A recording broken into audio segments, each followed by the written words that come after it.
In a recent book called The Blood of Emmett Till, the writer revealed that in an interview with Carolyn Bryant, the lady who sparked off the whole Emmett Till death and, ultimately got this young boy slaughtered, like a damn animal.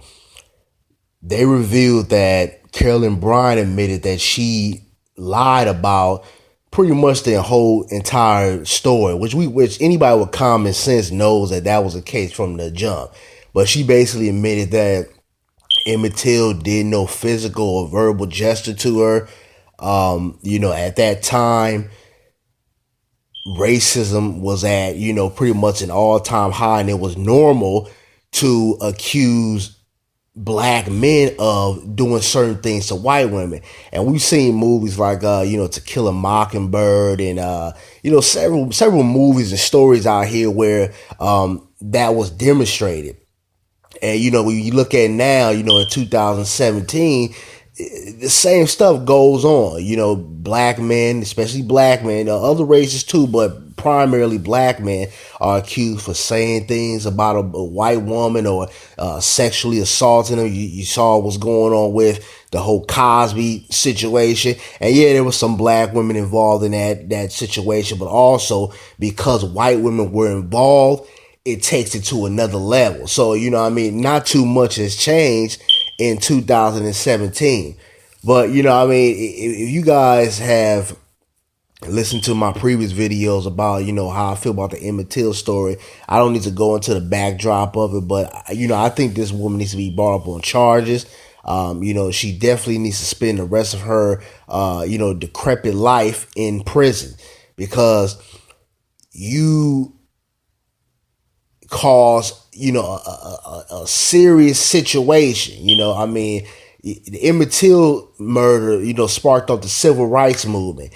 And, because of the actions that she made, not only was a young boy killed, but, it caused racial tension. It was already racial tension, but it took it to another level here in America. And this woman created such, I don't even know the word I can even, muster up to even explain how much chaos this woman caused. But, wherever she is, I don't give a damn if she's 82, 83 years old. They need to lock this woman up. And I believe that former President Obama had reopened the case for Emmett Till, because, there's even though now that it's been over, because I believe it happened in 1955. So even though it's been, several decades, you still can snoop around. You still can find the truth and find evidence, because when a murder is done, especially something that was a high profile case like the Emmett Till murder, people know things. People talk. That's how most criminals get caught, because, they run their mouth, or, some type of way they expose themselves. So there's evidence out there. There's enough evidence to lock up her. I don't know if her ex-husband is still alive. I believe she's been married twice, since this whole situation. But everybody who was involved, everybody who, manipulated the situation,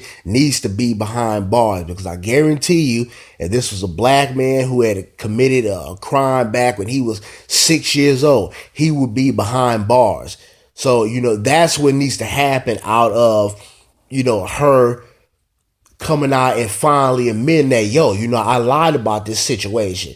And, to this day, it breaks my heart when I used to watch, Emmett Till's mother talk about, how much pain and agony she had to go through by losing her son. So, to this day, it really breaks my heart. And I found out about the story, through my grandmother. So, it's just, it's sad. And that woman never got justice for her son. And if this bitch, and yes, I'm going to call her bitch, she wants to come out and she wants to disclose herself now that she's up in age and she feels like the truth finally needs to be out there, you got to face the consequence of that. So, wherever this woman is hiding at, I know she's been, low key because of the case being such a high profile case, she needs to be behind bars.